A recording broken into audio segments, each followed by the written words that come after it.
स्वागत है आपका आशुतोष जी, नई परख के मंच पर एक बार फिर। जी। और मैं आपका विशेष रूप से एक शुक्रिया अदा कर दूं कि आप इस वक्त कोच्चि में हैं। पिछले कुछ दिनों से जो हम लोग आपस में बातचीत कर रहे हैं, वो आप कोच्चि से बातचीत कर जी। रहे हैं। उसमें जाहिर है कि आप छुट्टियां मना रहे हैं, तो आपको वहां पर दिक्कत है, लेकिन फिर भी आप समय निकालकर नई परख के दर्शकों को संबोधित कर रहे हैं। इसलिए हम सब नई परख के दर्शक और मैं आप सबके आपके शुक्रगुजार हैं जी। बहुत बहुत शुक्रिया, तो थैंक यू। आपका आज का मुख्य विषय यह है कि कांग्रेस ने, भारतीय राष्ट्रीय कांग्रेस ने एक कार्यक्रम घोषित किया है आज केसी वेणुगोपाल के दस्तखतों से, जो कि संगठन के महासचिव हैं जी। और खास बात यह है कि जो राहुल गांधी ने कोटा में जो छात्रों की गूंज नामक एक कार्यक्रम किया था, उसी तरह की, उसी तर्ज पर, उसी थीम पर वो सारे देश के 28 जगहों पर प्रेस कॉन्फ्रेंसेस आयोजित करेंगे, प्रेस सम्मेलन आयोजित करेंगे और कांग्रेस के प्रमुख नेताओं को उन प्रेस सम्मेलनों में जाने की और उन प्रेस सम्मेलनों को संबोधित करने की जिम्मेदारी दी गई है।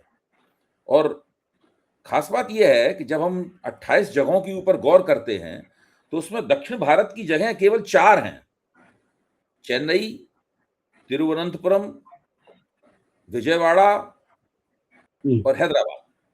दक्षिण भारत की जगह 4 हैं। बाकी तमाम जगह दरअसल वो हैं जो भारतीय जनता पार्टी का, जिन्हें कह सकते हैं कि भारतीय जनता पार्टी के प्रभाव के इलाके हैं। और उन्होंने अपने सारे बड़े नेताओं को उन 28 जगहों के लिए नियुक्त कर दिया है कि आप यहाँ पे प्रेस कॉन्फ्रेंस करेंगे, आप यहाँ पे करेंगे, आप यहाँ पे करेंगे। इसका मतलब है कि कांग्रेस सारे देश के अंदर जो छात्रों की गूंज में राहुल गांधी ने संदेश दिया था, उस संदेश को पहुंचाने वाली है। और ये कार्यक्रम कांग्रेस उस समय ले रही है जबकि लगभग तय हो चुका है कि धर्मेंद्र प्रधान का इस्तीफा नहीं होने वाला। और जैसे ही धर्मेंद्र प्रधान को एहसास हुआ कि हमसे अब इस्तीफा नहीं मांगा जाएगा, हमको कोई सजा नहीं प्राप्त होगी, जो हमने बेहुदा और खराब प्रदर्शन किया है शिक्षा मंत्री के तौर पर, वैसे ही वो आक्रामक हो गए और वो उन सब लोगों को जो उनका इस्तीफा मांग रहे हैं, उनको देश तोड़ने वाली ताकतें कह रहे हैं, राहुल गांधी कह रहे हैं कि वो अराजकता फैला रहे हैं, और ये मान रहे हैं कि नीट का पर्चा लीक हुआ उसका जिम्मेदार मैं हूं। ये सब तो मान रहे हैं, लेकिन साथ में ये भी कह रहे हैं कि ये सब लोग अराजकता फैला रहे हैं और लोग, जनता ने उनको खारिज कर दिया है और अभी अराजकता फैलाने में लगे हुए हैं, देश को तोड़ने में लगे हुए हैं। जो भाजपा की आमतौर पर घिसी पीटी बातें होती हैं, वही उन्होंने करनी शुरू कर दी हैं। तो कहीं ना कहीं सरकार पूरी तरह आश्वस्त है कि अगर धर्मेंद्र प्रधान, जिनके खिलाफ इतनी नौजवानों में नाराजगी, अगर उनका इस्तीफा नहीं भी लेते हैं तो भी हमारे ऊपर कुल मिलाकर असर नहीं पड़ने वाला। राहुल गांधी इसको एक राजनीतिक कम सामाजिक किस्म के कार्यक्रम के तौर पर देख रहे हैं और विपक्ष की दूसरी पार्टियां कांग्रेस की इस पहलकदमी के साथ में सक्रिय रूप से तो नहीं है, वैसे मुंह जबानी समर्थन तो कोई भी कर देगा, लेकिन सक्रिय रूप से तो वो नहीं दिखाई पड़ रही है। तो इस राजनीतिक परिस्थिति को आप किस तरीके से डिकोड करेंगे? बहुत बहुत शुक्रिया अपने कार्यक्रम में मुझे बुलाने के लिए। देखिए, आपके सवाल जवाब देने के पहले इस सरकार की जो मानसिकता है वो क्या है, इसका मैं आपको थोड़ा सा इस बारे में थोड़ा मैं जिक्र करना चाहता हूं, क्योंकि मैं एक जनता पार्टी के एक बहुत बड़े नेता जो अटल बिहारी वाजपेयी के जमाने में कैबिनेट मिनिस्टर थे, उनसे मेरी बातचीत हो रही थी। मैंने उनसे पूछा कि भाई आपकी नरेंद्र मोदी सरकार के बारे में आपकी क्या राय है, तो उन्होंने मुझे एक बड़ी दिलचस्प बात बताई। उन्होंने कहा कि इस सरकार में एक बहुत बड़े अधिकारी हैं, तो वो एक दिन ऐसे कटसीवश मुझसे मिलने के लिए आए और मेरी उनसे बातचीत हो रही थी। तो उन्होंने कहा कि वो जो अधिकारी आए थे, उन्होंने मुझे एक बात कही और जिसको सुनने के बाद मुझे लगा कि ये सरकार का स्वरूप क्या है, इसका नेचर क्या है। उन्होंने कहा कि देखिए, जो अधिकारी आए थे उन्होंने इन बड़े नेता से ये साफ तौर पर कहा, क्योंकि ये कॉन्फिडेंशियल बातचीत थी इसलिए मैं नाम नहीं ले रहा उनका, दोनों ही अपने आप पे पब्लिक पे पूरी तरीके से लोग जानते हैं उनको। तो उन्होंने कहा देखिए, आप एक बात को नहीं, सरकार को कोई भी ऐसा काम नहीं करना चाहिए जिससे कि सरकार की ज़रा भी कमजोरी दिखाई पड़े। सरकार का इकबाल इतना मजबूत होना चाहिए कि अगर अंदर से कमजोर है तो भी वो पूरी तरीके से मजबूत दिखाई पड़े। ये और उस एक सेंटेंस में दरअसल उन्होंने इस सरकार की पूरी सोच को एक तरीके से जिसे कहते हैं कि रेखांकित कर दिया। और फिर उनके इस स्टेटमेंट को आप राजनाथ सिंह के उस स्टेटमेंट से जोड़ के देखिए जो कहते हैं हमारी सरकार में इस्तीफे नहीं होते। तो जिस बात को राजनाथ सिंह ने दरअसल हो सकता है बहुत कैजुअली कह दिया हो, क्योंकि ये 2014, 15, 16 के आसपास की बात है। उसको ये सुषमा स्वराज का इस्तीफा मांगा सरकार जा रहा का, था उस वक्त। हाँ, तो ये इस सरकार का की सोच है दरअसल। हमारा क्या कर लेगा, जनता हमारा क्या कर लेगी, हमें ऐसी कोई चीज नहीं दिखानी कि हमने दबाव में आकर किसी तरीके का कोई काम किया है। अब ये बात पिछले कई सालों में पूरी तरीके से स्पष्ट हुई। आज की तारीख में जब आप भारतीय जनता पार्टी की सरकार को देखते हैं तो तीन बड़ी समस्याएं इस वक्त भारतीय जनता पार्टी के साथ है। तीन बड़ी समस्याएं वो हैं जो इस सरकार की लोकप्रियता और सरकार की जो विश्वसनीयता, तीनों पर गहरे संकट खड़ा देती। एक, नीट का सवाल तो आपने देखा ही देखा कि नीट के सवाल पे किस तरीके से छात्र इस वक्त आंदोलनरत हैं। लगातार वो धर्मेंद्र प्रधान के इस्तीफे की मांग कर रहे हैं। सरकार मान भी रही है अपनी गलती, लेकिन फिर भी वो इस्तीफे की बात नहीं कर रहे हैं। दूसरी तरफ आपने देखा कि जो भारतीय जनता पार्टी और आरएसएस का जो कोर है, विचारधारा का जो कोर है, राम मंदिर का मुद्दा, मतलब उसमें तो ही कटघरे में फंसे हुए हैं। एक तरफ नरेंद्र मोदी सरकार है जिन्होंने ट्रस्ट का गठन किया और ट्रस्ट को भंग करने की जिम्मेदारी उनकी कानून के हिसाब से। दूसरा उत्तर प्रदेश की योगी सरकार है जिसको एफआईआर दर्ज करनी थी, एफआईआर दर्ज नहीं कर। और तीसरी आरएसएस जिसने ट्रस्ट में पूरी तरीके से अपने लोगों को भर दिया। वो एक ऐसा मुद्दा है जिसपे संघ के अपने ही लोग बहुत ज्यादा नाराज दिखाई पड़े। और तीसरा, मध्य प्रदेश के अंदर मुख्यमंत्री के खिलाफ जो जमीन लूट का घोटाला सामने आया। अब इन तीनों ऐसे मसले हैं जिसपे अगर कोई दूसरी जवाबदेह सरकार होती तो निश्चित तौर पर कुछ ना कुछ इस्तीफे तो हो गए होते। मैं ये मान के चलता हूं कि चंपत राय का इस्तीफा देर सवेर होगा या हटाए जाएंगे, क्योंकि अब अगर वो बने रहेंगे तो उनका नुकसान होगा। लेकिन जिस तरीके के आरोप मोहन यादव के ऊपर लगे, जिस तरीके के आरोप इनएफिशिएंसी, इनकॉम्पिटेंस के धर्मेंद्र प्रधान के ऊपर लगे हैं, कोई जवाबदेह जिम्मेदार सरकार होती तो अब तक इस्तीफे हो गए या मंत्रिमंडल बदलाव के बहाने को कर दिया गया। जब सरकार का स्वरूप ये है, उसका नेचर ये है, तो जाहिर सी बात है उससे लड़ने के तरीके भी आपको अलग करने पड़ेंगे। और अब इस बात को आप के जोड़िए इंडिया गठबंधन की जो 4 तारीख की जो मीटिंग हुई थी, जिसमें गांधी ने कहा था कि हमको परंपरागत तरीके से अब बीजेपी से नहीं लड़ सकते, हमको गैर परंपरागत तरीके अपनाने पड़ेंगे, यानी रजिस्ट्रेशन उन्होंने की थी।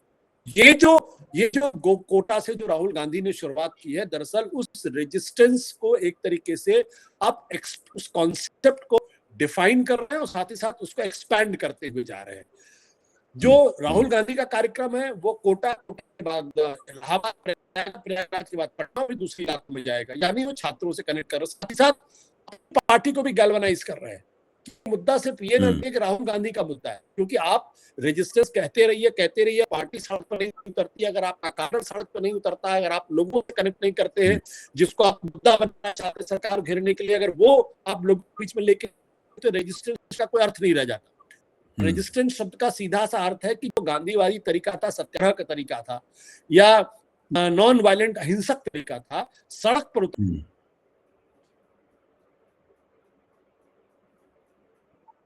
कोशिश है। मुझे लगता है कि उसकी शुरुआत है। राहुल गांधी ने भी तय कर लिया है कि हम चुनाव लड़े, चुनाव ना लड़े, हमारे साथ पार्टी में कोई रहे ना रहे, लेकिन अगर बीजेपी से लड़ना है, संघ परिवार के हिंदुत्व से लड़ना है, तो हमें आउट ऑफ द बॉक्स सोचना पड़ेगा, सड़क पर उतरना पड़ेगा, लोगों के मुद्दों से जोड़ना पड़ेगा और पार्टी में जो लोग हमारे साथ आना चाहते आए, जो नहीं आना चाहते वो ना आए। अब उसमें एक चीज जो अभी भी खटकती हुई मुझे दिखाई पड़ती है, क्या इंडिया गठबंधन में इस मसले को लेकर किसी तरीके का कोई कोऑर्डिनेशन हुआ है?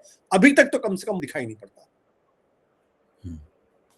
नहीं तो अब ये ठीक है, कांग्रेस ने तो अपने इरादे साफ कर दिए हैं, राहुल गांधी के इरादे साफ हैं। वो एक नए तरह की राजनीति, नए तरह के आंदोलन, नए तरह का विरोध जो अभी तक नहीं किया गया है राजनीतिक दलों की तरफ से, वो उस डगर पर चल पड़े हैं और उन्होंने कार्यक्रम घोषित कर दिया है। अब वो करेंगे, उसको देखते हैं फिर उसका क्या नतीजा निकलता है, क्या प्रभाव पड़ता है। लेकिन जो गैर भाजपा, गैर एनडीए और गैर कांग्रेस दल हैं, यानी जो भाजपा के विरोध में हैं, लेकिन वो कांग्रेस की इस नीति से ना नीति का वो की आलोचना कर रहे हैं, ऐसी बात नहीं कोई आलोचना कर रहा हो राहुल गांधी की इस सवाल पे, ना वो आलोचना कर रहे हैं, लेकिन वो राहुल गांधी का साथ देने के लिए भी तैयार नहीं है। यहां तक कि वो नीट के सवाल पर, सीबीएसई के सवाल पर, किसी भी प्रश्न के ऊपर दरअसल कुछ कर नहीं रहे हैं, कुछ भी नहीं कर रहे हैं। वो घर पे बैठे हुए हैं, हाथ पर हाथ रख के बैठे हुए हैं। क्या सोच रहे हैं कि अपने आप भाजपा हार जाएगी? क्या सोच रहे हैं? नहीं, ये भारत की राजनीति की एक बड़ी सिद्धि के तौर पर भी इसको देख सकते, क्योंकि अमूमन अभी तक ये माना जाता कि दरअसल कांग्रेस हाथ पर धरे बैठी थी, क्योंकि कांग्रेस को लगता है वो तो भारतीय राजनीति का एक डिफॉल्ट है, जब बीजेपी हारेगी तो हम ही सरकार में आएंगे और दूसरा तो कोई सरकार में आ नहीं सकता है। लेकिन वो जिस राहुल गांधी के बारे में लोगों ने फैला दिया कि वो तो पप्पू है, वो तो एक कैजुअल पॉलिटिशियन है, रिलक्टेंट पॉलिटिशियन है, जो फुल टाइम पॉलिटिक्स नहीं करते हैं, नरेंद्र मोदी से नहीं लड़ सकते हैं, उस आदमी ने पहले इस बात में पूरी क्लैरिटी अपने दिमाग में कर ली कि अगर हमको भाजपा से लड़ना है तो हमें आरएसएस के हिंदुत्व को चुनौती देनी पड़ेगी और आरएसएस के हिंदुत्व पर करना पड़ेगा। और वो अटैक कंसिस्टेंटली चुनाव 2024 चुनाव के पहले वो लगातार कर रहे हैं, एक विचारधारा का पिरामिड खड़ा कर रहे थे। उसके साथ साथ लेकिन सिर्फ विचारधारा की क्लैरिटी से काम नहीं चलने वाला, ये बात उनको समझ में आ गई। वो उस पल का भी इंतजार कर रहे थे कि जब जमीन कम से कम थोड़ी सी तैयार होती हुई दिखाई पड़े।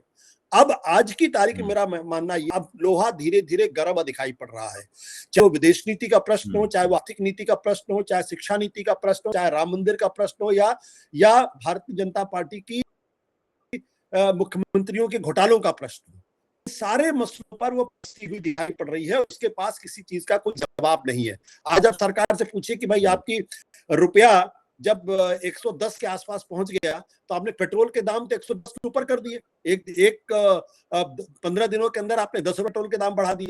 आज जब पेट्रोल अंतरराष्ट्रीय मार्केट में 90 से नीचे चला गया तो आपने पेट्रोल के दाम क्यों नहीं कम किए? सरकार इसका कोई जवाब नहीं देती।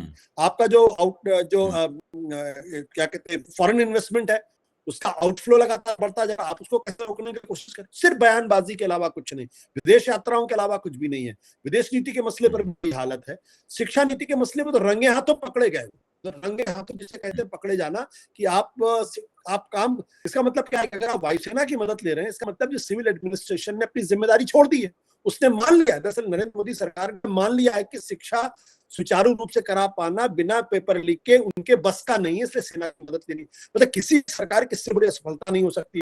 एक मंत्री, मुख्यमंत्री जो जिसपे इंडियन एक्सप्रेस ने इतनी बड़ी रिपोर्ट कर दी, जबकि माना जाता आज के जमाने में कि सरकार के खिलाफ विश्लेषण नहीं होता, खुद की जांच नहीं होती है, तो वहां पूरा 1.5 पेज का उसने निकाल दिया सामने, और उस पर अभी तक किसी तरीके कोई खंडन सामने नहीं आया है। राम मंदिर का सवाल सबके सामने बहुत गर्म है। अगर अब गांधी उतरते तो कौन? क्या है कि आज की तारीख में ममता पूरी तरीके से उनको यही नहीं समझ में आ रहा आगे लेके चलना है, पीछे लेके चलना, क्या करना है। की तरीके से उनकी एजुटेशनल दिलचस्पी होती है और ना ही एजुटेशनल पॉलिटिक्स के लिए जाने जाते हो। मुलायम सिंह यादव वो बिल्कुल नहीं, मायावती पूरी तरीके से इस वक्त कहाँ है?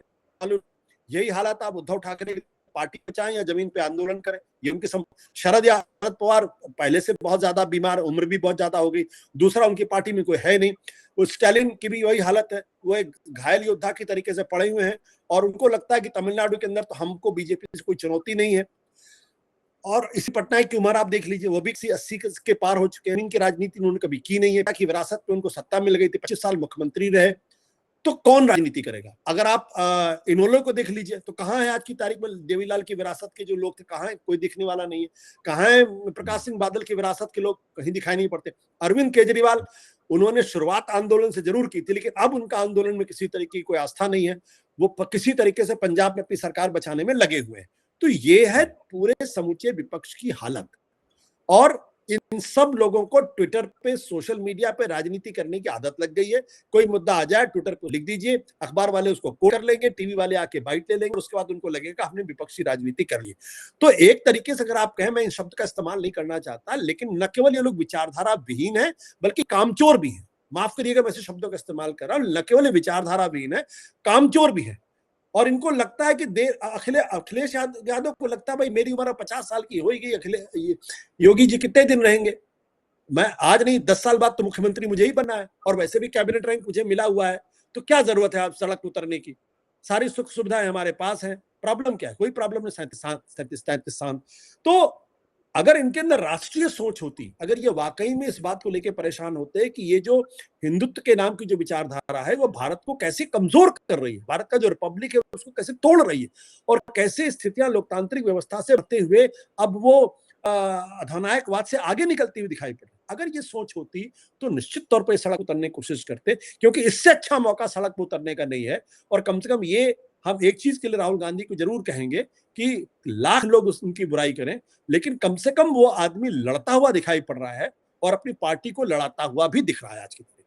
जी, देखिए तो कामचोर विपक्ष लड़ते लड़ाते हुए राहुल गांधी और अपनी ताकत बाहर से पूरी तरह अपने आप को मजबूत दिखाती हुई, भले अंदर से कोई समस्याएं हों, भारतीय जनता पार्टी, नरेंद्र मोदी की सरकार, ये तो रहे एक चतुर्भुज के 3 कोण। अब इस चतुर्भुज का एक चौथा कोण भी है, जिसको हम लोग बड़े स्पष्ट तरीके से जनता कहते हैं। हम जानते हैं जनता सब एक सार नहीं होती है, तरह तरह की जनताएं होती हैं। अंग्रेजी में तो सोशल साइंस में पब्लिक्स शब्द का इस्तेमाल खूब किया जाता है, पब्लिक कोई नहीं कहता है।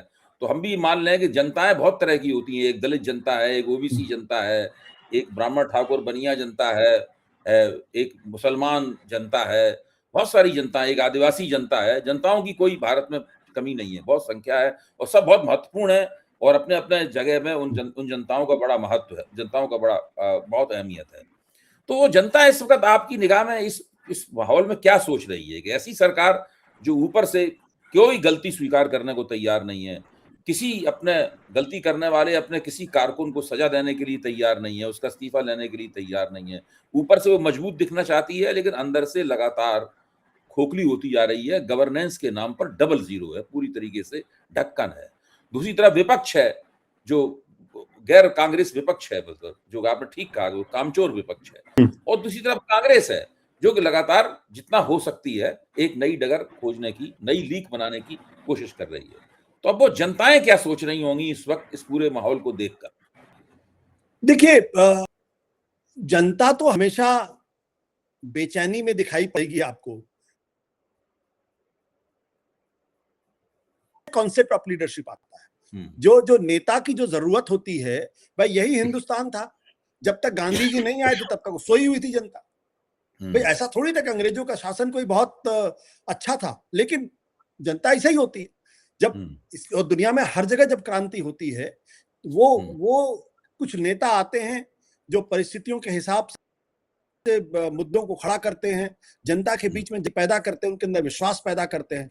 मुझे लगता है कि आज की स्थिति भी कमोबेश वैसी ही स्थिति, इसलिए मैंने आपसे कहा था कि आपके कार्यक्रम में कि देखिए, वैनगार्ड ऑफ रेजिस्टेंस आपको खड़ा करना पड़ेगा और आपको जनता के बीच में जाना पड़ेगा, उनको मुद्दों को समझाना पड़ेगा, उनकी तकलीफों के बारे में उनको जागृत करना पड़ेगा, बताना पड़ेगा क्या दिक्कत है। बहुत सारे लोगों को लगता है कि नीट में क्या है, हमारा बच्चा तो उसमें है नहीं। लेकिन अगर उनको ये पता चल जाए कि देर सवेर आपका बच्चा या आपके बच्चे का बच्चा के साथ भी यही होने वाला है, उसको नौकरी नहीं मिलने वाली है।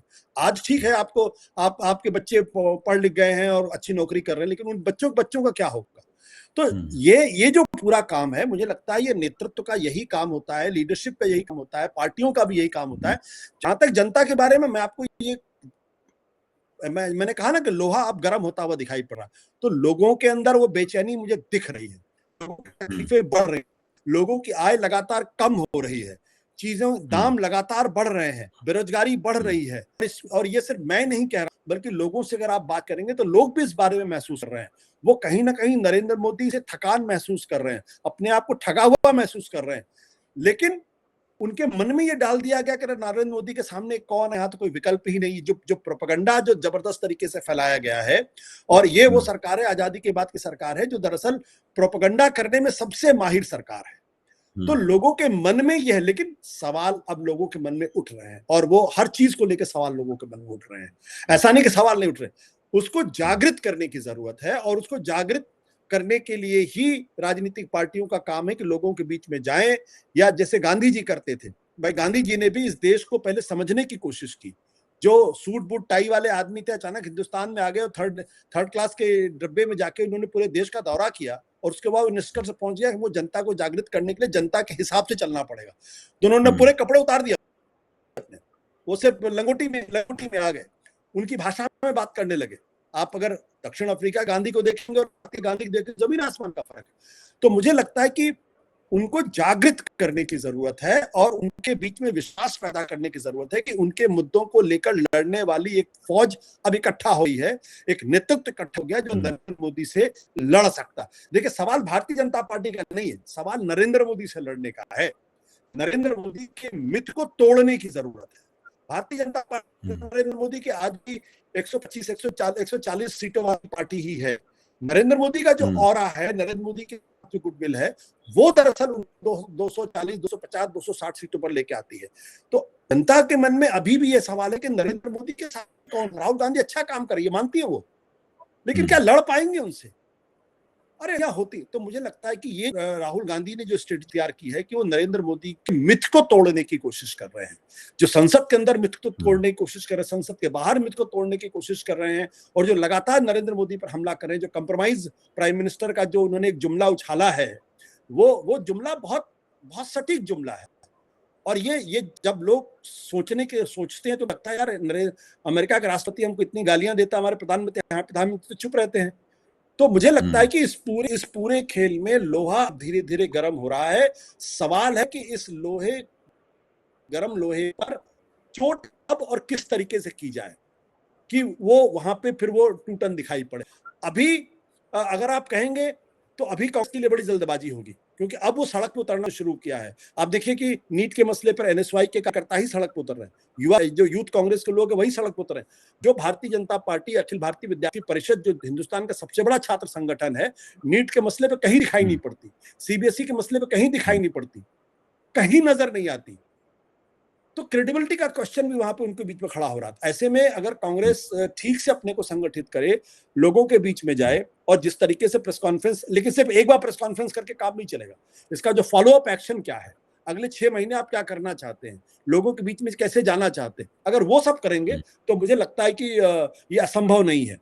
मैंने 2024 के पहले भी कहा था कि Bharatiya Janata Party will struggle to get majority, और क्योंकि तब भी मुझे इस बात का एहसास था, आज भी मुझे लग रहा है कि अगर ये संगठित तौर पर काम करेंगे, सुविचारित तरीके से करेंगे और एक फोकस के काम करेंगे, तो इस सरकार को हराया जा सकता है। मुझे इसमें कोई कंफ्यूजन नहीं है, क्योंकि अब ये वो नरेंद्र मोदी नहीं है जो 2019 के नरेंद्र मोदी थे या 2014 के नरेंद्र मोदी। आज की तारीख में उनके नेतृत्व में पूरी तरीके से थकान है। कोई नया नैरेटिव वो गढ़ नहीं पा रहे हैं। उनकी सबसे बड़ी खासियत थी कि वो न केवल नैरेटिव गढ़ते थे, बल्कि नया नैरेटिव क्रिएट करते थे। आज वो सिर्फ रिएक्ट करते हुए दिखाई पड़ते हैं। बहुत बहुत धन्यवाद आशुतोष जी। हम लोगों ने कई महत्वपूर्ण प्रश्नों के ऊपर चर्चा की। आज हमारी चर्चा थोड़ी छोटी रही, लेकिन मेरे ख्याल से हम लोगों ने जितनी जमीन कवर करनी थी उतनी जमीन कवर की, और जो भारतीय राजनीति की जो समस्याएं हैं, उन समस्याओं पे आपने उंगली रखी, जो संभावनाएं हैं उन संभावनाओं को भी रेखांकित किया। बहुत बहुत धन्यवाद। धन्यवाद। Thank you.